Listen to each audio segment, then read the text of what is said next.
Have you staked out a favorite place in the ballpark yet? That's a great question. And I love stuff like that. A lot of times I can be found right behind home, just up on the concourse, because that's where the action is. But if you don't mind following me around, one of my favorite places is above the window, just on that cutout over there in the overhang. There's a couple of concession carts out there. There's a grill, and it looks like a Bud Light cart that I can't partake in during games. I love the action with the 360-degree concourse of being out there and being able to look back. We've all seen, again, we've said it a million times, the fans supported us extremely well at Memorial Stadium. The county supported us very well at Memorial Stadium. We've all seen the view from around here. Now when you're walking out there, there's just different views, and it's just, I mean, it's just tremendous. So I'm a guy that if I was buying tickets to come out, I've said it before, but with our 4- and 5-year-old at home, we'd probably pick the lawn because they don't sit still too often.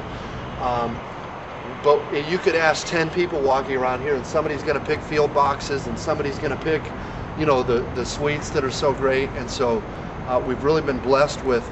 I heard Dino Yankees say the other day at the groundbreaking for the hotel, a lot of times you look at a plot, and we all do diagrams and drawings, and this is how Parkview Field, going to turn out, and I don't think there's anybody that could say it hasn't met expectations.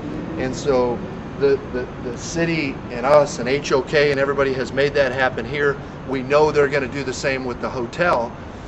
Eventually the same will be with the condo and the retail, and the parking has already done it, you know. And so this is just a first-class, top-shelf project that we don't need to take us backseat to Indy, Chicago, or anybody on. It's one of the facilities, it's one of the projects that when this thing is done and everything is open, people are going to look back and think, wow. You know, I've heard Mike Packnett say a couple of times, if I'd have known it was going to be this nice, I wouldn't have stressed about it that much over that Memorial Day weekend, or something to that effect. And it was a major decision-making process for them. They made it. They're proud of what they made. And we meet people on a daily basis that walk in through the doors of Parkview Field and say, I wasn't sure about this. Wow, am I glad it happened. And we keep looking at them and say, there's plenty of room on the bandwagon for the TinCaps. And the TinCaps, they're not content to rest on their laurels, are they? No, I mean, I think there's a lot. You know, I know the Padres aren't totally satisfied as great as we've played. It'd be hard to duplicate in the second half what we did in the first. But for the office, it's a lot of that. It's continuing to challenge ourselves, not just rest on, hey, the 4,600 or so in the first half was great, but what if we average a lot more than that in the second? And that's the goal. And that enthusiasm comes from the top. Thanks. We thank you for your time, Mike. Thank you very much.